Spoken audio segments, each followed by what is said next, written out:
जय हिंद दोस्तों। स्वागत है आप सभी का आपके अपने परिवार द लॉजिकल साइंस में। मैं हूं आलोक सिंह आतिश और आज के इस वीडियो सेशन में हम लोग डिस्कस करने वाले हैं LP and technician physics MCQ discussion में मोशन एंड टाइम के पहले क्लास की। जी हाँ दोस्तों, इससे पीछे के वीडियो सेशन में हम लोगों ने यूनिट एंड मेजरमेंट से संबंधित कुछ महत्वपूर्ण क्वेश्चन को डिस्कस करा था। दोस्तों आज के इस वीडियो सेशन से हम लोग मोशन एंड टाइम की शुरुआत करेंगे। साथ ही आपकी जानकारी के लिए बताना चाहूंगा कि आज के इस सेशन का जो भी क्वेश्चन है इसका पीडीएफ आपको कहाँ मिलेगा, यह हमारे टेलीग्राम ग्रुप से मिल जाएगा, जिसका लिंक इस वीडियो के नीचे डिस्क्रिप्शन में दिया गया है। आप वहां से जाकर के ले सकते हैं। बहरहाल आइए अपने सेशन की शुरुआत करते हैं और चलते हैं पहले क्वेश्चन की तरफ।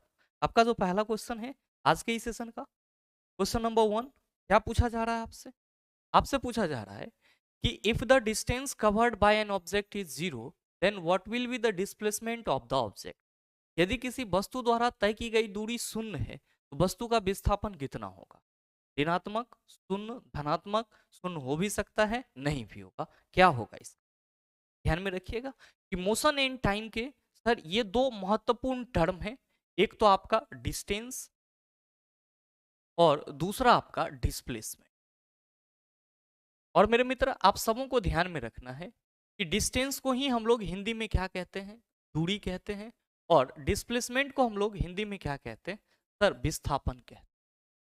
इस दोनों ही टर्म को आप लोग बड़े ही सिंपल डायरेक्शन के माध्यम से अपने माइंड में हमेशा फिक्स रखिए कि जैसे अगर मान लें कि ये हमारा एक बिंदु ए है और ये हमारा दूसरा बिंदु बी है और ये हमारा तीसरा बिंदु सी है, और यहाँ पे अगर कोई व्यक्ति है और उसको ए से सी तक आना है तो आप क्या कहेंगे कि गुरुजी इसके पास दो रास्ता है, या तो ये ए से बी पे चले जाए और फिर बी से सी पे आ जाए। पहला रास्ता ये हुआ कि ये या तो ए से बी पे चले जाए और फिर बी से फिर सी पे आ जाए, या फिर ये क्या करे सर? तो सर ये फिर ए से सीधे सी पे आ जाए। यानी कि इस व्यक्ति को ए से सी तक आने के लिए दो रास्ता है। पहला, या तो ये क्या कर सकता है सर? तो सर या तो ये ए से बी पे चले जाए और फिर बी से सी पे आ जाए, और दूसरा क्या कर सकता है? तो सर दूसरा जो है ये सीधे ए से सी पे आ जाए। मेरे मित्र यहीं पे आपका दोनों ही कंसेप्ट क्लियर हो जाए। ध्यान में रखिएगा कि इस रास्ते से जो ये ए से सी तक आएगा वो इसकी क्या होगी? तो आप सभी ध्यान में रखेंगे वो इसकी दूरी होगी। क्या होगी? दूरी होगी। और मेरे मित्र ये ए से सी तक जो आएगा इधर से, तो सर ये जो यहाँ पे इसके द्वारा कवर किया जाएगा वो विस्थापन होगा। क्या होगा? विस्थापन। अब आप कहेंगे कि गुरुजी हम कैसे मानेंगे? तो मेरे मित्र ध्यान में रखिएगा कि जब हम लोग दूरी की बात करते हैं तो क्या कहते हैं कि किसी भी दो बिंदु के बीच की कुल लंबाई क्या कहलाती है? तो सर दूरी कहलाती है। तो यहाँ पे ए से लेकर के सी तक की जो कुल लंबाई है वो क्या होगी? तो आप कहेंगे A B plus B C. तो ये क्या कहलाएगा? सर दूरी कहलाएगा। क्योंकि आप सबों को मालूम है कि दूरी एक अदिश राशि है, यहाँ पे हमको डायरेक्शन से कोई लेना देना है नहीं। लेकिन यहां पे इस व्यक्ति ने क्या करा कि ए से सी पे आने का एक अलग रास्ता ढूंढ लिया जो कि क्या था? शॉर्ट था। अब ये जो शॉर्ट रास्ता था इसमें एक ही डायरेक्शन में इसको क्या करना था? तो सर दूरी तय करनी थी। तो यहां पे ये इसका विस्थापन हो जाएगा, और विस्थापन के बारे में कहेंगे कि दो बिंदुओं के बीच एक निश्चित डायरेक्शन में तय की गई सूक्ष्मतम लंबाई या सूक्ष्मतम दूरी क्या कहलाती है? सर विस्थापन कहलाती है। क्या कहिएगा कि गुरुजी दो बिंदुओं के बीच में निश्चित डायरेक्शन में तय की गई सूक्ष्म दूरी या लंबाई क्या कहलाती है? विस्थापन कहलाती है। मेरे मित्र हमेशा ध्यान में रखिएगा कि दूरी हो या विस्थापन हो, दोनों ही स्थिति में वस्तु का जो पोजीशन है उसमें चेंजिंग होगा। अगर वस्तु या व्यक्ति ये ए से सी तक आता है तो सर प्रारंभिक स्थिति इसकी ए पे रही, और फिर जब ये सी पे आ गया तो अंतिम स्थिति सी पे हो गई। और अगर विस्थापन की बात करेंगे तो सर यहां भी वही चीज होगा कि प्रारंभिक में ए पे था फिर सी पे आया। मतलब ये हुआ कि दूरी और विस्थापन दोनों ही केसेस में वस्तु के पोजीशन में, वस्तु की स्थिति में क्या होती है? चेंजिंग होती है। और ये बात हमेशा अपने माइंड में रखेंगे कि अगर किसी वस्तु द्वारा या अगर किसी वस्तु का स्थिति चेंज हो रहा है तो हो सकता है कि वहां पे या तो दूरी होगी या फिर विस्थापन। आप कहेंगे हो सकता है, क्यों बोले? इसीलिए बोले कि अगर वो अपने स्थिति को बदलने के लिए अलग अलग डायरेक्शन में जा रहा होगा तब तो हम क्या कहेंगे? दूरी की बात करेंगे। लेकिन अगर अपने स्थिति को बदलने के लिए वो अगर एक ही डायरेक्शन में जा रहा होगा, तब कहेंगे कि सर यहाँ पे विस्थापन हो सकती है। मेरे मित्र, आप सभी कहेंगे कि गुरुजी दूरी और विस्थापन तो हमारा पहले से भी क्लियर था, अभी भी क्लियर हो गया। मेरे मित्र, आपसे क्वेश्चन क्या पूछा जा रहा है? क्वेश्चन पूछा जा रहा है यदि किसी वस्तु द्वारा तय की गई दूरी शून्य है, मतलब दूरी शून्य है, वस्तु की स्थिति में कोई परिवर्तन नहीं हो रहा है, और जब वस्तु की स्थिति में कोई परिवर्तन ना हो रहा है तो विस्थापन का बात ही नहीं होगा। भाई मेरे, दूरी और विस्थापन दोनों के लिए भी जस्ट आपने क्या सीखा कि गुरुजी वस्तु की स्थिति में परिवर्तन होना जरूरी है, लेकिन यहाँ पे कहा जा रहा है कि तय की गई दूरी शून्य है, मतलब वस्तु न हिल रहा है न डोल रहा है, अपने जगह पे स्थापित है, स्थिति में परिवर्तन नहीं हो रहा है।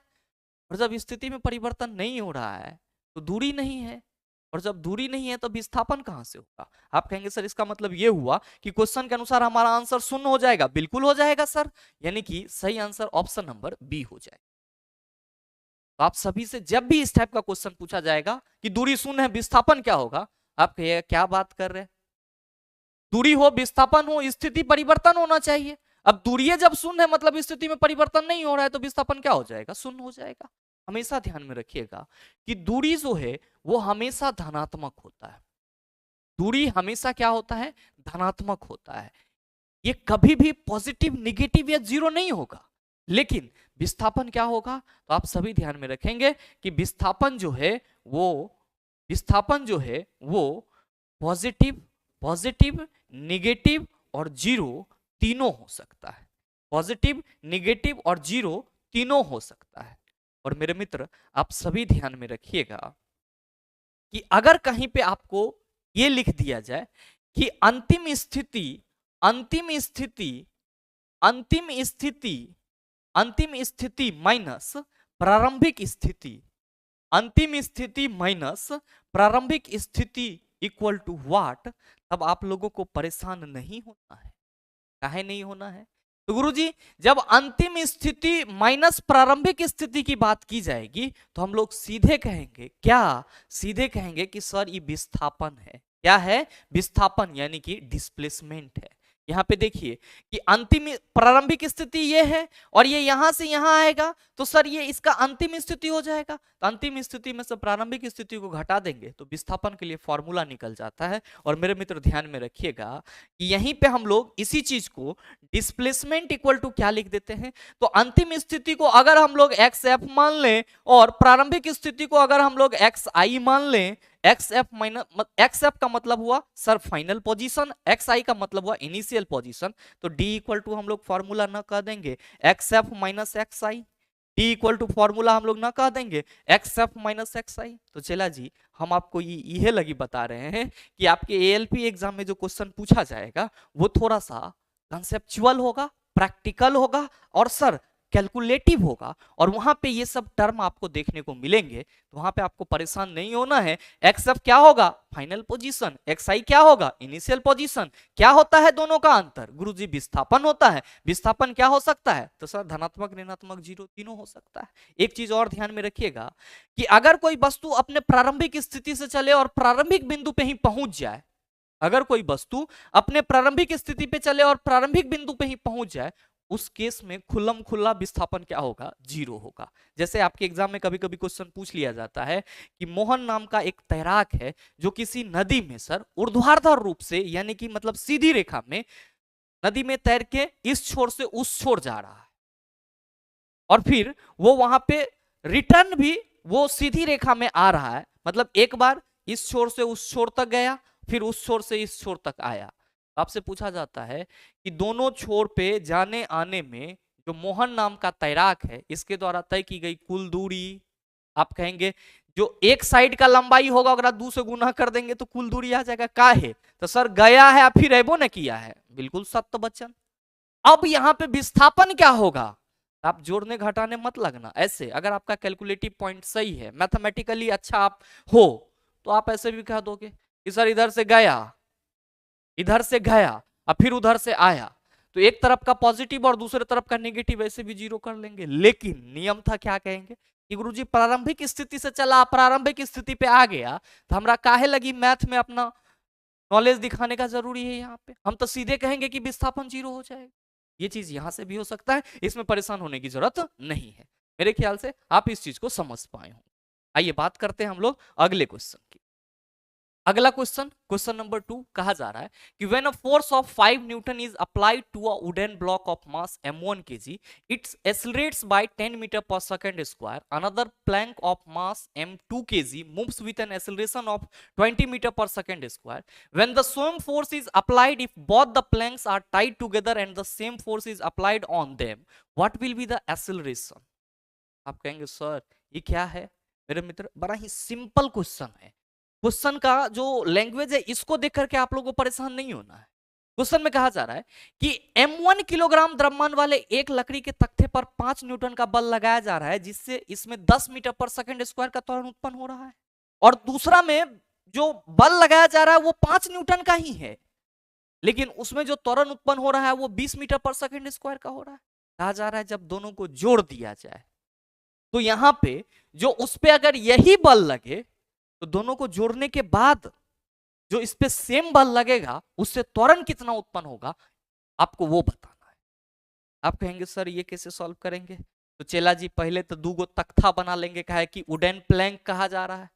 मान लीजिए कि ये एगो तख्ता है, ठीक है, ये एगो तख्ता है। हाँ, अब क्वेश्चन में कहा जा रहा है कि a force of 5 newton is applied to a wooden block of mass m1 kg। एकर मास मान लो चला m1, एकर मास मान लो क्वेश्चन के अनुसार m2। क्या हो रहा है? तो सर जब इस ब्लॉक पे 5 न्यूटन का बल एग्जर्ट किया जा रहा है तो इसका जो एक्सेलरेशन है वो कितना है? तो गुरुजी 10 मीटर पर सेकंड स्क्वायर। कितना है? 10 मीटर पर सेकंड स्क्वायर। फिर कहा जा रहा है कि m2 ब्लॉक पे यानी कि m2 तख्ता पे बल 5 न्यूटन लगाया जा रहा है, लेकिन एक्सेलरेशन कितना है चला जी? तो एक्सेलरेशन है इसका 20 मीटर पर सेकंड। आपसे क्या कहा जा रहा है कि जब दोनों को जोड़ दिया जाए और तब इस पे क्या किया जाए, सेम बल लगाया जाए, तब त्वरण क्या होगा? तो क्या कहिएगा कि गुरुजी यहाँ पे तो पहले हमको ये निकालना होगा कि दोनों का मास क्या है, जोड़ेंगे तो मास में ना जुटेगा। आप कहिएगा बिल्कुल।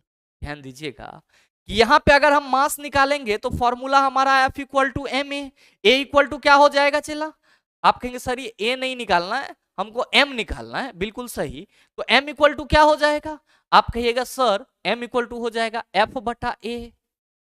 अब ध्यान दीजिएगा कि पहला ब्लॉक के लिए यहाँ पे अगर हम लोग बात करेंगे m की, तो आप कहेंगे कि सर m के जगह हम m1 रख देते हैं, ठीक है, और f के जगह 5 न्यूटन और a के जगह क्या रख देते हैं? 10। 5 एकम 5, 5 दूना 10, यानी कि m1 आपका कितना आ गया? 1/2 kg। m2 के लिए भी सर सेम सिचुएशन। ऊपर में क्या आएगा सर? बल, और नीचे क्या आएगा? एक्सेलरेशन। 5 एकम 5, 5 चौका 20। m2 कितना हो गया चला? 1/4 kg। ध्यान दीजिएगा कहा जा रहा है कि जब दोनों तख्तों को एक दूसरे के साथ बांध दिया जाता है और उन पर समान बल लगाया जाए तो त्वरण कितना होगा? मतलब दोनों को बांध दिया जा रहा है, दोनों का मास जुट जा रहा है।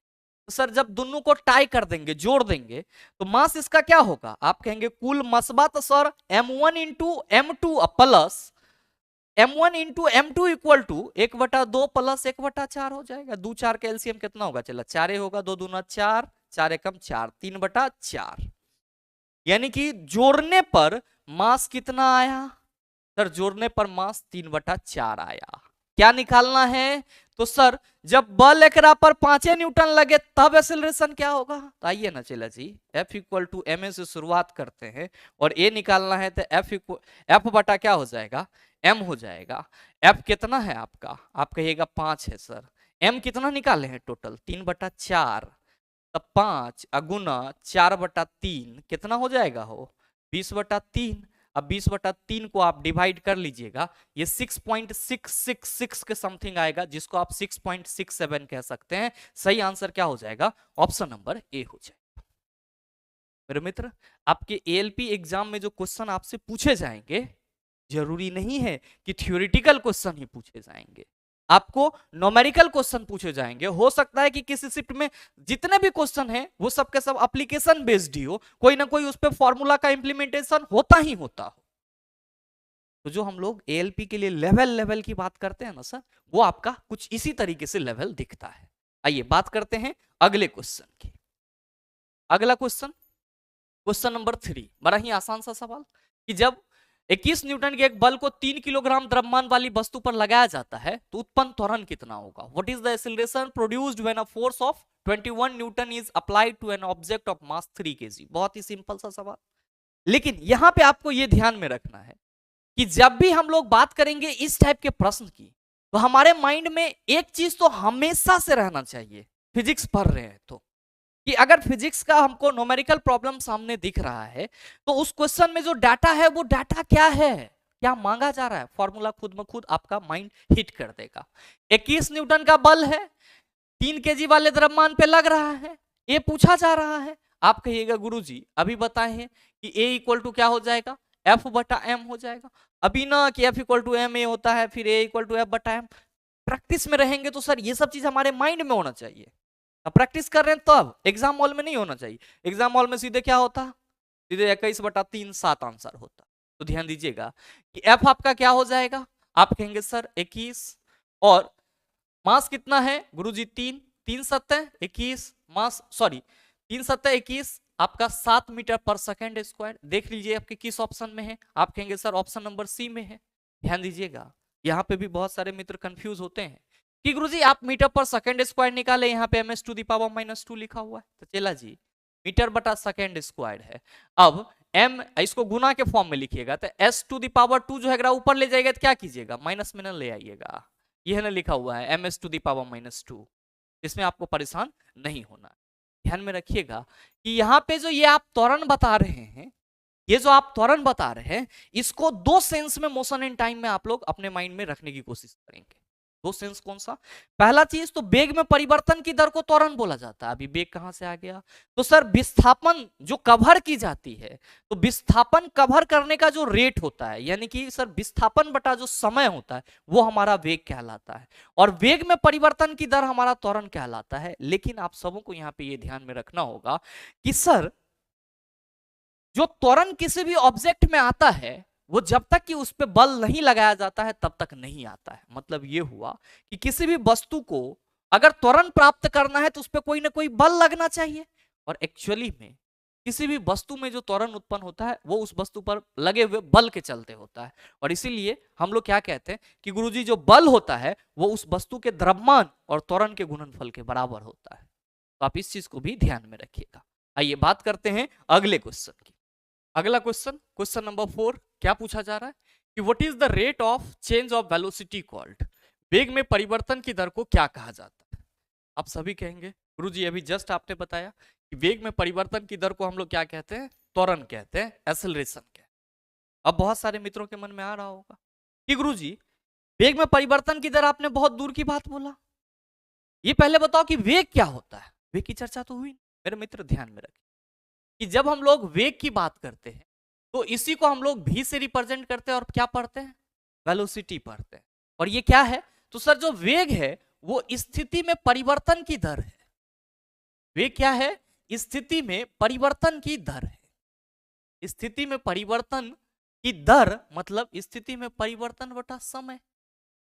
अब आप कहेंगे कि गुरुजी ये स्थिति में परिवर्तन तो नया बात हो गया। नया बात ना है, अब ये बताएं ये सेशन कि जब हम लोग विस्थापन की बात करते हैं तो सर क्या कहते हैं कि वस्तु प्रारंभिक स्थिति से अंतिम स्थिति में आती है, और अंतिम स्थिति माइनस प्रारंभिक स्थिति विस्थापन कहलाता है। तो हमने यहाँ पे जो स्थिति में परिवर्तन लिखा है, क्या इसको हम विस्थापन बटा समय लिख सकते हैं? आप कहेंगे बिल्कुल लिख सकते। तो सर जो हम लोग विस्थापन की दर होती है उसको क्या कहते हैं, वेग कहते हैं। विस्थापन की दर को क्या कहते हैं सर, वेग कहते हैं। अब ध्यान दीजिएगा कि वस्तु के स्थिति में परिवर्तन की दर को भी क्या बोला जाता है सर, वेग बोला जाता है। कैसे, तो समझिएगा। जैसे हम बोले कि सर ये आपका 2 पॉइंट है A और B, इस दोनों के बीच की जो टोटल लेंथ है वो मान लीजिए कि 20 मीटर है, और आपको इसको टोटल कवर करने में कितना टाइम लग रहा है, तो टोटल कवर करने में आपको जो है वो मान लीजिए कि 5 सेकेंड का टाइम लग रहा है। 5 सेकेंड का टाइम लग रहा है। अब ध्यान से समझिएगा कि ए से बी तक आने में इसके पास एक ही रास्ता है सर, ये इसी डायरेक्शन में जाएगा। अब यहां पे आपको ये समझना है कि अगर यहां पे व्यक्ति है और वो ए से बी पे आता है, तो जहां पे ये पहले से है ये क्या होगा इसका, आप कहेंगे सर प्रारंभिक स्थिति। मेरे मित्र प्रारंभिक स्थिति को xi से रिप्रेजेंट कर दें, आप कहिएगा बिल्कुल कर दीजिए। और यहां पे जो ये b वाला स्थिति है इसको हम xf से रिप्रेजेंट कर दें, आप कहेंगे बिल्कुल कर दीजिए, क्योंकि ये अंतिम स्थिति। ध्यान दीजिएगा कि xf माइनस xi क्या होगा, आप कहेंगे गुरुजी विस्थापन होगा। और अगर हम बटा t कर दें यानी कि समय कर दें, तो क्या कहिएगा कि गुरुजी यहां पे भी बटा समय कर दीजिए। और क्वेश्चन के अनुसार जो आपने डाटा बताया है वो 20/5 कर दीजिए, ये क्या हो जाएगा 5 का 20, 4 मीटर पर सेकेंड। मेरे मित्र मैं आपको यहाँ पे ये समझाना चाह रहा था कि जब भी वेग की बात करेंगे ना तो इसको दो तरीके से डिफाइन करेंगे, या तो हम विस्थापन की दर को वेग कहेंगे, विस्थापन बटा समय, या फिर स्थिति में परिवर्तन की दर को वेग कहेंगे। स्थिति में परिवर्तन बोलेगा मतलब xf माइनस xi, अंतिम स्थिति में से प्रारंभिक स्थिति घटाएंगे, क्या मिलेगा सर विस्थापन मिल जाएगा। और बटा t कर देंगे तो सर समय यानी कि ये क्या हो जाएगा सर वेग हो जाएगा, हमारा क्या हो जाएगा वेग हो जाएगा। आप कहेंगे चलो ये चीज तो हमने समझ लिया, लेकिन मेरे मित्र आप सभी ध्यान दीजिए कि जब हम लोग यहाँ पे त्वरण की बात किए तो सीधे क्या कहे कि वेग में परिवर्तन की दर को त्वरण कहा जाता है। ध्यान से समझिए, मान लीजिए कि ये आपका A और ये आपका B पॉइंट है, ठीक है। अब यहां से कोई चलना शुरू किया, यहां से कोई चलना शुरू किया, तो जब यहां से चलना शुरू किया तो जरूरी है कि धुरियान पकड़ लिया होगा। आप कहेंगे नो, जीरो से चला होगा, तो मानो कि जीरो से चला होगा। ये जब ये यहां पे था तो सर ये 0 मीटर पर सेकेंड से चला होगा, और अगले 4 सेकेंड में सर बी तक पहुंचते पहुंचते ये जो धुरियान पकड़ लिया है वो कितना का सर 50 मीटर पर सेकेंड, कितना का 50 मीटर पर सेकेंड। आपसे पूछा जा सकता है कि ए से बी के बीच में त्वरण कितना का रहा है। अब यहां पे जो त्वरण है इसको वेग में परिवर्तन की दर से रिलेट करेंगे। जो ये 0 से चलना शुरू किया तो 0 से चला कब, तो सर पहले, तो पहले वाला क्या हो गया प्रारंभिक वेग, पहले वाला चला क्या हो गया प्रारंभिक वेग। तो प्रारंभिक वेग u से रिप्रेजेंट करते हैं, न याद है तो याद कर लीजिए। और b पे जैसे ही पहुंचा तब तक फुर से उड़े लगा था सर 50 मीटर पर सेकेंड के वेग से, एकरा कहेंगे अंतिम वेग। एकरा क्या कहेंगे चला अंतिम वेग, किससे रिप्रेजेंट करेंगे v से।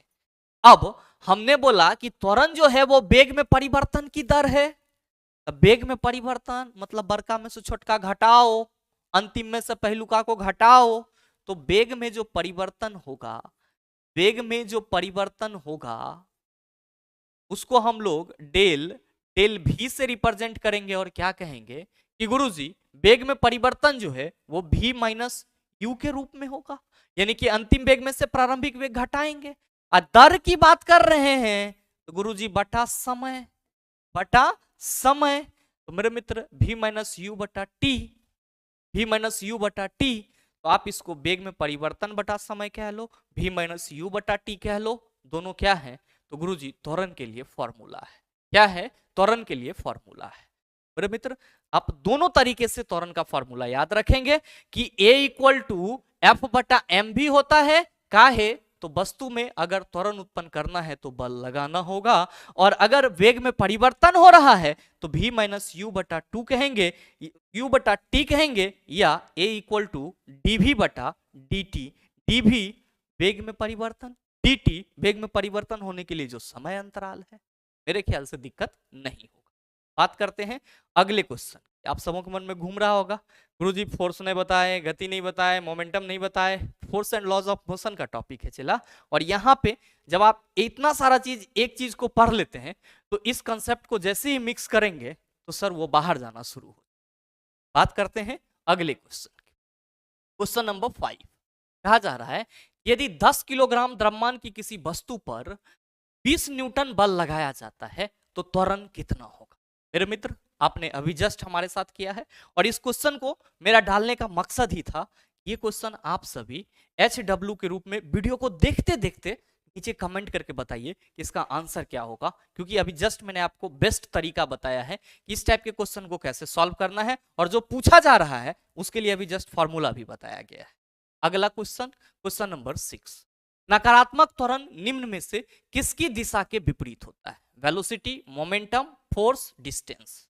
मेरे मित्र, आपसे कहा जा रहा है कि नकारात्मक त्वरण जो है वो किसकी दिशा के विपरीत होता है? आप कहेंगे सर यहाँ पे तो एक नया समस्या दिख रहा है कि त्वरणों जीरो होता है क्या? धनात्मक भी होता है, ऋणात्मक भी होता है। मेरे मित्र ध्यान दीजिए कि चूंकि जब हम लोग वेग की बात करते हैं तो वेग सीधा विस्थापन से कनेक्ट होता है, और जब त्वरण की बात करते हैं तो गुरुजी वेग में परिवर्तन की दर त्वरण, मतलब त्वरण वेग से कनेक्ट होता है। और ध्यान में रखिएगा कि वेग क्या है? सदिश राशि। त्वरण भी क्या होगा? सदिश राशि। तो जाहिर सी बात है कि डायरेक्शन कहीं ना कहीं यहाँ पे तो मैटर करेगा। सवाल ये है कि गुरुजी त्वरण धनात्मक कब कहेंगे, त्वरण ऋणात्मक कब कहेंगे, और त्वरण जीरो कब होगा? तो मेरे मित्र यहाँ पे 3 पॉइंट आप सभी ध्यान में रखिएगा अबाउट एक्सेलरेशन, यानी कि त्वरण के बारे में। अबाउट ए, एक्सेलरेशन को ए से रिप्रेजेंट करते हैं, इसलिए मैंने शॉर्ट फॉर्म में ए लिख दिया। क्या? पहला चीज ध्यान रखिएगा कि जब जब वस्तु का वेग जब वस्तु का वेग बढ़ रहा हो, जब वस्तु का वेग बढ़ रहा हो, आप लोग आंख बंद करके कहेंगे त्वरण पॉजिटिव होगा। ध्यान देंगे कि जब वस्तु का वेग घट रहा हो, जब वस्तु का वेग घट रहा हो, तो आप लोग कहिएगा कि त्वरण जो होगा वो क्या होगा? नेगेटिव होगा। और जब वस्तु नियत वेग से गतिमान होगा, जब वस्तु नियत वेग से गतिमान होगा तो त्वरण क्या होगा चेला? याद रखना, त्वरण जीरो होगा। अब बहुत सारे मित्र कहेंगे कि गुरुजी इसको मानेंगे कैसे, क्योंकि मानना भी तो जरूरी है। हम तो ये किताबों में देखे हैं कि वस्तु का वेग बढ़ रहा है तो त्वरण धनात्मक, घट रहा है तो ऋणात्मक, अनियत वेग से चल रहा है तो जीरो। मेरे मित्र ध्यान दीजिएगा, एक छोटा सा एग्जाम्पल लेते हैं। जैसे मान लीजिए कि ये आदमी है और इसकी प्रारंभिक वेग 0 मीटर पर सेकेंड है। प्रारंभिक वेग क्या है? 0 मीटर पर सेकेंड है। और 5 सेकेंड बाद, आफ्टर 5 सेकेंड, इसकी जो वेग हो जाती है वो कितनी हो जाती है? 18 मीटर पर सेकेंड। कितनी हो जाती है? 18 मीटर पर सेकेंड हो जाती है। आप ये बताओ कि यहाँ पे वेग बढ़ रहा है या घट रहा है? आप कहेंगे गुरुजी पहले 0 था फिर 18 हो गया तो बढ़ ही ना रहा है। तो मेरे मित्र जब वस्तु का वेग बढ़ रहा हो तो त्वरण क्या होगा? धनात्मक होगा। और हमेशा ध्यान में रखिएगा कि जब वस्तु का वेग बढ़ेगा तो जो अंतिम वेग होगा वो क्या होगा? सर ज्यादा होगा। प्रारंभिक वेग हमेशा उस स्थिति में कम रहे। ध्यान देंगे कि ये तो चलना शुरू किया 0 से, पहुंच गया 18 मीटर पर सेकेंड आफ्टर 5 सेकेंड। अब ये 18 मीटर पर सेकेंड के स्पीड से दौड़ रहा है। चले 18 मीटर पर सेकेंड के स्पीड से दौड़ रहा है। समझिएगा लॉजिक को कि 18 मीटर पर सेकेंड से दौड़ रहा है, और मान लीजिए कि ये ए पॉइंट है और ये हमारा बी पॉइंट है, और ए से बी तक जो है सर ये 18 मीटर पर सेकेंड के वेग से ही दौड़ते चला गया। और यहां पे ये 0 से चला था, तो मान लीजिए इसको ओ बिंदु मान लेते हैं। तो ओ से ए के बीच में इसका त्वरण 18 मीटर पर सेकेंड। वेग बढ़ा तो सर त्वरण तो धनात्मक के रूप में आएगी। लेकिन जब ये ए से बी तक 18 मीटर पर सेकेंड के वेग से जा रहा था, मतलब ये हुआ कि गुरुजी ए से बी के बीच में इन्होंने अपना वेग में कोई परिवर्तन नहीं करा, ये एक नियत वेग से गया। तो ए से बी के बीच में त्वरण क्या होगा? मेरे मित्र आप सभी कहेंगे कि गुरुजी जब त्वरण वेग में परिवर्तन की दर है तो त्वरण के लिए वेग में परिवर्तन तो होना चाहिए, जबकि लड़का जो है वो ए बिंदु पे ही 18 मीटर पर सेकेंड का अपना वेग प्राप्त कर लिया है और उसी वेग से ये बी पे आ रहा है, यानी कि यहां पे वेग में परिवर्तन ना हो रहा है।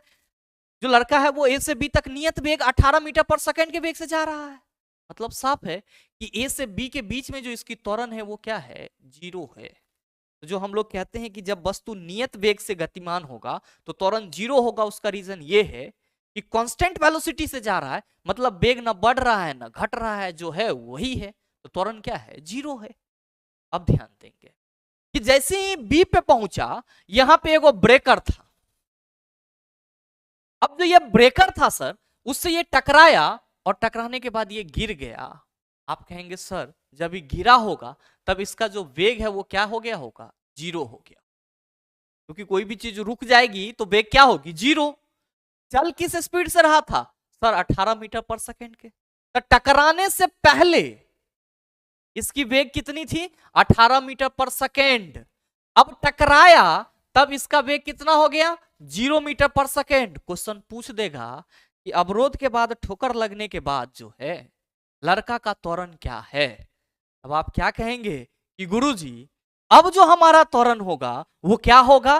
तो जब वो नहीं टकराया था उससे पहले जो उसका वेग था वो, तो जब टकराया नहीं था, क्वेश्चन पूछा जा रहा है कि टकराने के बाद क्या त्वरण होगा।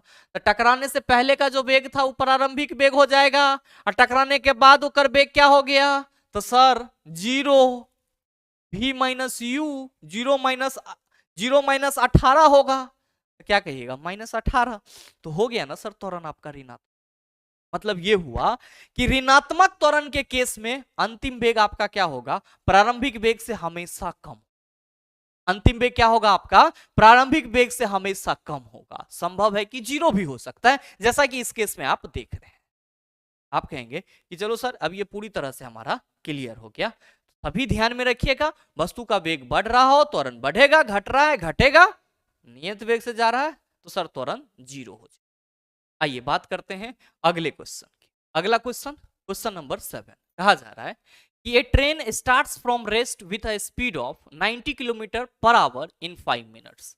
Assuming that the acceleration is the same, then the distance covered by the train in the same time distance will। कोई रेलगाड़ी है जो विश्रामावस्था से 5 मिनट में उसकी गति 90 किलोमीटर पर घंटा हो जाती है, यह मानते हुए कि त्वरण समान है, तो रेलगाड़ी द्वारा उसी समय में तय की गई दूरी क्या होगी। 1.5 किलोमीटर, दूसरा है 3.25 किलोमीटर, तीसरा है 2.25 किलोमीटर, चौथा है 3.75 किलोमीटर। मेरे मित्र मैंने आपको पहले ही बोला था, मोशन इन टाइम, विस्थापन, वेग, परिवर्तन, ये सब नहीं है। मोशन इन टाइम आपको प्रैक्टिकल क्वेश्चन करना सिखाती है, और क्वेश्चन आपका वही चीज पूछा जा रहा है कि एक रेलगाड़ी विश्रामावस्था से चलना शुरू करती है और 5 मिनट में अपने गति को 90 किलोमीटर पर आवर कर लेती है। आपसे यह पूछा जा रहा है कि यह मानते हुए कि अगर त्वरण समान है तो रेलगाड़ी द्वारा उसी समय में तय की गई कुल दूरी क्या होगी। मेरे मित्र जब भी आपको इस टाइप का सवाल मिले तो आपको अपना ब्रह्मास्त्र याद रखना होगा। किस रूप में, इक्वेशन ऑफ मोशन के रूप में, यानी कि गति के समीकरण के रूप में। v इक्वल टू क्या होता है, u प्लस ए टी, ये क्या है first equation. s equal to क्या होता है, ut plus half A T square, ये क्या है आपका, तो सर सेकेंड इक्वेशन। और v square equal to U square plus 2as होता है, ये क्या है आपका थर्ड इक्वेशन है। अब ध्यान दीजिएगा, क्वेश्चन में कहा जा रहा है कि रेलगाड़ी विश्रामावस्था से चलती है, तो मेरे मित्र ध्यान में रखेंगे कि जब भी कोई चीज विश्रामावस्था से चलेगी, ये हमेशा संभव है कि वो अपना जो स्पीड है वो 0 मीटर पर सेकेंड से उठाएगी। विश्रामावस्था से चल रही है तो जो u हो जाएगा वो कितना हो जाएगा, जो हमारा u हो जाएगा वो कितना हो जाएगा, तो आप सभी ध्यान में रखना 0 मीटर पर सेकेंड। 5 मिनट में सर कितना कर लेता है, तो सर टाइम जो है वो 5 मिनट कह रहा है, तो एक हम लोग क्या मान लेते हैं 300 सेकेंड मान, ठीक है। 5 मिनट में कितना हो जा रहा है 90 किलोमीटर पर आवर। एक सर मीटर पर सेकेंड में बदलने के लिए 5/18 से गुना कर देते हैं, 18 पंचे 90, ये कितना हो जाएगा 25 मीटर पर सेकेंड। मेरे मित्र यहां पे कहा जा रहा है कि यह मानते हुए कि त्वरण समान है तो रेलगाड़ी द्वारा उसी समय में तय की गई दूरी क्या होगी। तो ये जो आपका s है ये तय की गई दूरी को बताता है, और इसके लिए आपको क्या चाहिए, a चाहिए। और क्वेश्चन में कहा भी जा रहा है यह मानते हुए कि त्वरण समान है, तो पहले क्या निकालना होगा, a निकालना होगा। हमारे पास डाटा क्या है गुरुजी, v है, u है, t है। देख लीजिए v equals to U plus A T होता है, लगाइए formula, v equal to U plus A T होता है, इसीलिए v हमारा 25 मीटर पर सेकेंड है, u हमारा 0 है, a हमको निकालना है चेला जी, t हमारा 300 सेकेंड है, तो a इक्वल टू हमारा क्या हो जाएगा, आप कहिएगा 25/300। 25/300 ये त्वरण हमारा समान है, तो आपसे ये पूछा जा रहा है कि इतने ही समय में रेलगाड़ी के द्वारा तय की गई दूरी क्या होगी। मेरे मित्र ध्यान दीजिएगा कि s equal to U T plus half A T square लिखा हुआ है और u आपका कितना है 0, तो आप ना कहिएगा गुरुजी यहाँ पे 0 रख देंगे तो 0 इंटू टी 0 हो जाएगा, तो काहे चला हम यहाँ पे s equal to half A T square सीधे ना लिख लें, आप कहिएगा लिख लीजिए सर और आसान है। ध्यान दीजिएगा कि हाफ के जगह हाफे रखेंगे, ए के जगह 25/300 रखेंगे और टी स्क्वायर है तो 300 अगुना 300 का है कि समय हमारा सेकेंड में है, ये इसके साथ कैंसिल हो जाएगा, कितना हो गया 25 या 7500/2 हो जाएगा, ये हो जाएगा 3750 मीटर और किलोमीटर में तो सर 3.75 किलो। देख लीजिए किस ऑप्शन में है सर, ऑप्शन नंबर डी में है, सही आंसर आपका ऑप्शन नंबर डी। तो सर तरीका आपका ये होगा, इक्वेशन ऑफ मोशन से भी आपको सवाल देखने को मिलते हैं और न्यूमेरिकल टाइप होते हैं। बात करते सर अगले क्वेश्चन। अगला क्वेश्चन है कि an object starting from rest moves 4 metre per moves with a constant acceleration per second square after 8 second its speed will be. एक वस्तु स्थिर स्थिति से आरंभ होकर 4 मीटर प्रति वर्ग सेकंड के निरंतर त्वरण से हस्तांतरित होती है, 8 सेकंड के बाद इसकी गति कितनी। बहुत सारे मित्र इंग्लिश और हिंदी और क्वेश्चन का साइज देख करके परेशान हो रहे हैं, जबकि परेशान होने की कोई जरूरत नहीं है। यहाँ पे आफ्टर 8 सेकेंड कहा जा रहा है, मतलब टाइम कितना है, टाइम है 8 सेकेंड। कहा जा रहा है कि स्थिर स्थिति से आरंभ होकर 4 मीटर प्रति वर्ग सेकेंड यानी कि प्रति मीटर सेकेंड के 4 मीटर पर सेकेंड स्क्वायर के निरंतर त्वरण से हस्तांतरित हो रही है, यानी कि ए हमारा कितना है 4 मीटर पर सेकेंड। कहा जा रहा है कि इसकी गति कितनी हो, इसकी गति कितनी होगी, ये चीज आपको बताना है। मेरे मित्र यहाँ पे जो हमारा त्वरण दिया हुआ है वो कितना है 4 मीटर प्रति पर सेकेंड स्क्वायर, टी कितना है गुरुजी 8 सेकेंड। कहा जा रहा है वस्तु स्थिर स्थिति से आरंभ हो, वस्तु स्थिर मतलब विराम, विराम होगा तो क्या कहिएगा कि गुरुजी 0 से स्टार्ट किया होगा, तो यू हमारा क्या हो गया 0 और v इक्वल टू क्या होता है u प्लस ए टी। ध्यान देंगे यहाँ पे अगर हम v की बात करेंगे तो u तो हमारा 0 होगा, ए टी यानी कि 4 इंटू 8, ये क्या हो जाएगा गुरुजी 32 मीटर पर सेकेंड। सही आंसर कौन लेके जाएगा, ऑप्शन नंबर सी लेके जाएगा। मेरे मित्र गति का समीकरण यहाँ पे कौन सा लगा, पहला लगा। आइए बात करते हैं अगले क्वेश्चन। अगला question, question number 9, the first equation of motion shows the relationship between. गति का पहला समीकरण किसके बीच संबंध दर्शाता है, मैंने कई बार बताया है फिर बता रहा हूं, आप लोगों को परेशान नहीं होना। v equals to U plus A T है, यहाँ पे ये क्या है आप कहेंगे अंतिम वेग, अंतिम वेग मतलब क्या वेग है ना है सर, ये आपका लास्ट में वेग है और ये आपका टी समय है। तो आप क्या कहेंगे कि जो गति का फर्स्ट इक्वेशन है, जो गति का फर्स्ट इक्वेशन है वो वेग और समय के बीच संबंध बता रहा है। देख लीजिए सर कहां पे है वेग और समय, आप कहेंगे सर ऑप्शन नंबर सी में है, तो सी आपका क्या हो जाएगा सही आंसर हो। एस इक्वल टू आपने अभी जस्ट पढ़ा है कि you T plus half A T square होता है, तो चला जी नोट कर लीजिएगा कि एस को हम लोग क्या कहते हैं स्थिति कहते हैं या फिर तय की गई दूरी भी कहते हैं, और इसके लास्ट में क्या है तो सर समय। तो जो आपका गति का दूसरा समीकरण है वो स्थिति और समय के बीच संबंध बताता है या दूरी और समय के बीच संबंध बताता है। V square equal to U square plus 2as। तीसरा समीकरण है ये क्या है गुरुजी वेग, इधर s यानी कि स्थिति, ये वेग और स्थिति के बीच संबंध। आइए बात करते हैं अगले क्वेश्चन की।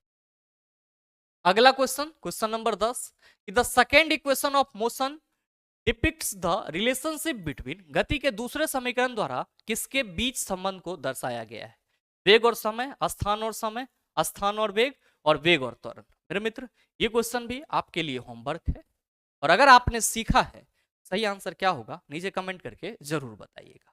और साथ ही आज की इस कक्षा को हम लोग यहीं पे समाप्त करेंगे। इसके अगले क्लास में हम लोग इससे संबंधित कुछ और महत्वपूर्ण क्वेश्चन करेंगे और साथ ही उम्मीद करते हैं ये वीडियो आपको अच्छा लगा होगा। अगर आपको वीडियो अच्छा लगा तो वीडियो को लाइक कीजिएगा, ज़्यादा से ज़्यादा शेयर कीजिएगा और हाँ, अगर आप चैनल पर नए हैं सब्सक्राइब करके बेल आइकन दबा लीजिएगा ताकि इस तरह के एग्जाम रिलेवेंट वीडियो का नोटिफिकेशन सबसे पहले आपके पास पहुंचे और आप उसको सबसे पहले देखें। मिलते हैं फिर अगले सेशन में, तब तक के लिए best of luck. Thank you, have a nice day.